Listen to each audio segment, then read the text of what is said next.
What is up, my boys? Alright, it has been a minute since we've done one of these. Alright, it's another Lazerblitz tutorial video.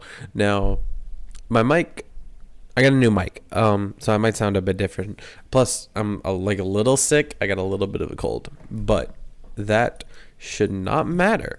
Anyway, today we're going to be focusing on movement. So, movement is very interesting in Lazerblitz.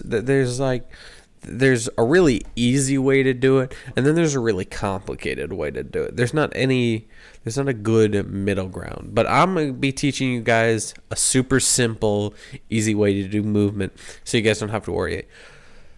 Okay, so here's how I do my movement. It's actually really easy. So the first thing I'm gonna do is I'm gonna go through the move trigger and tell you what everything does. Now, it's pretty for people who have created before. This is nothing new, so you can skip to this time frame of the video if you already know about what everything in movement does and what all the easing is.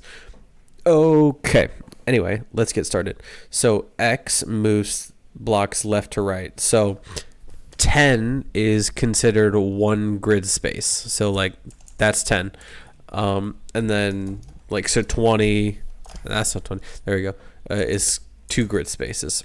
So X moves things left to right. Now Y moves things up and down. Same thing here. 10 is 1 grid space. Okay, so move time, I think that's pretty self-explanatory. Basically, it's just how long it takes for something to move. Target group ID is, so when you're going to make things move, you're going to select the block, right? So let's just go ahead and get kind of this whole thing here, and then assign a group to it, and then whatever group you assign there is the group that you put here. All right, so let's see. Let's get this block, and you know we actually have to make this right. Yes. Okay, we have to make this longer in order for it to work. So here's what I want to do. So sorry, let's do this. All right, get the whole thing selected, give it a group too, and then what we're gonna do is right before you're about to jump off of that block, we'll make it move up. I think we're gonna use bounce out, and I'll show you what that looks like in a minute, but I think a good move time for bounce out is either 1.25 or 1.5. For this though, we're just going to use 1.25, and then we're going to use bounce out. Fuck, right, I didn't decide it. All right, we're going to make it move up 20. I usually make any block that's going to move on a y-axis, it's going to either move 2 or 3 grid spaces. So it looks like that. Oh, did we miss something? Okay, so make sure that if you do have anything in the background here, it's all on the very lowest layer, which it was not here. So now, there you go. All right, cool. So that's what bounce out looks like. I like to use bounce out and ease out, or like elastic out. I think those look really good. Those are my favorite. But for this, we're going to use bounce out, and we're actually going to change this. I'm going to change this to 10, and then we're going to do kind of the same thing here. We're going to give it a group ID. Let me just select the whole thing, and then not 2, 3. Copy and paste this move trigger, bring it back 1 space, change the target group ID to 3, and then change this to -10, and that's going to move it down 1 grid space. So it looks like that.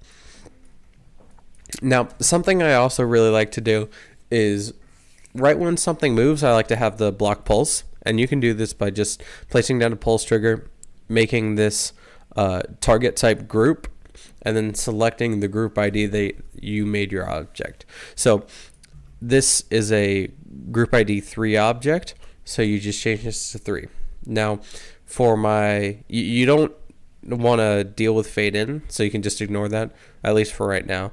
But I like to do my hold as 10 and my fade out as 60. Also, for what color it'll pulse, I always make it pulse color ID 3 because that is my primary color.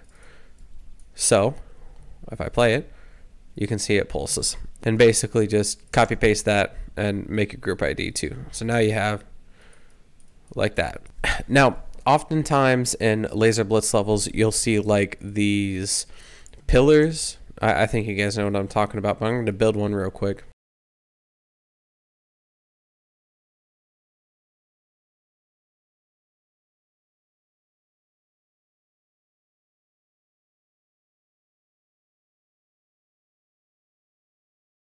Okay, so I made those pillars that you see in a lot of Lazerblitz levels, and these are pretty generic. I say usually, but I usually do use these in my levels, but I'm trying not to more and more. So I would just make your own unique design for these type of pillars, but for now these will work. So basically what you do is, what I like to do is first make the movement for it. So what I'm going to want this to do is I'm going to want it to go up 1, 2, 3 and then come down to 1, 2, 3. So let's assign it some groups, 4 and 5. So 4, which I believe, which one was it? Was this 4? That is 4. Okay. So 4 is going to move down 3 with elastic. Let's see. What does that look like? Oh, that is too quick. Let's see. This is all kind of just testing. So you see, kind of which one looks the best. Like, I think this could look good. And also, I'm going to move this because it's kind of messing up.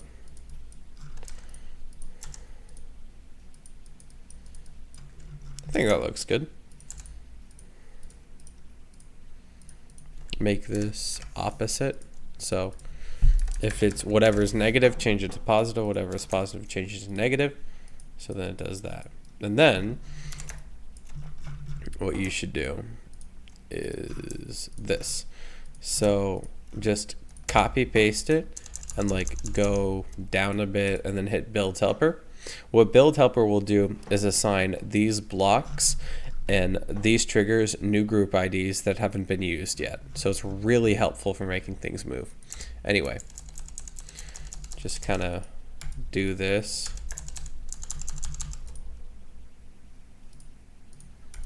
Build helper. Build helper, and then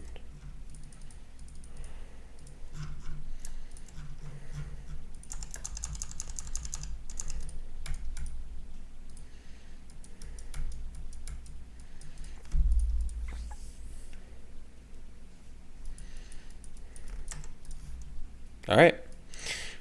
Well, that is very, very basic movement. Now, well, hold on. I forgot to do something. There we go. All right. That is very, very basic movement for Lazerblitz levels. There's all sorts of things you can do. You can get really complex with it. If you guys want a more complex version of movement in Lazerblitz levels, I can give that to you. But basically, when you get into like some really lively Lazerblitz levels, you're going to want to start like making every object move. So I have an example of this where I tried to make every object move, and let me see if I know I still have it. Here it is. This is where I made like every object I could move, and basically, I mean, it looks really lively, but it takes a bit of work. And something else you can do is you don't have to make the object move just once. As you can see, a lot of times one object will come in and then it'll stop for a second to let the player get through the level, and then it'll move again. So that's always a good strategy, especially in drop parts of the level where the song's really intense and you need a lot of movement going on. So yeah, anyway, I think that does it for this episode. If you enjoyed it, leave a like, make sure to subscribe, and follow me on Twitter. I actually am pretty active on there, so make sure to give that a follow. It's down in the description. Anyway, I'll see you guys around, and I'm so sorry this took forever to get. I've been really busy and haven't had a whole lot of time for games recently. Plus, I wanted to wait until I got this new mic in, see what you guys thought. Anyway, see you guys later, and hopefully I'll have a new video soon. All right, bye guys.